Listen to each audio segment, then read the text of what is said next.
Papá ya no está. Ya lo sé. Ya es hora de que seas feliz. ¿Pero que soy feliz?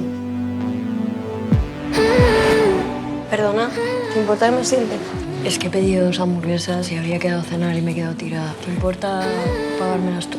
¿Cómo te llamas? Daniel. Yo soy Mila. ¿Me puedes acompañar aquí al lado y te devuelvo la pasta? Pero que te estoy diciendo que estás invitada, de verdad, que no pasa absolutamente nada, en serio. Venga, vamos. Que no, yo me tengo que ir, de verdad. Venga. ¿En serio? ¿Qué te pasa? ¿Que tienes miedo? Si no te vienes es tu problema. ¡Es muy aburrido! Somos animales. Si te olvidas de eso, estás jodida. La policía sabe que esa chica llegó acompañada a casa.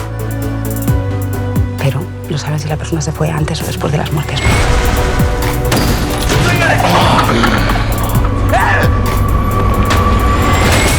Tus modas, mis gritos, secretos, mudos, errores, errores, errores. Me matarás o no, me matarás o no, me matarás.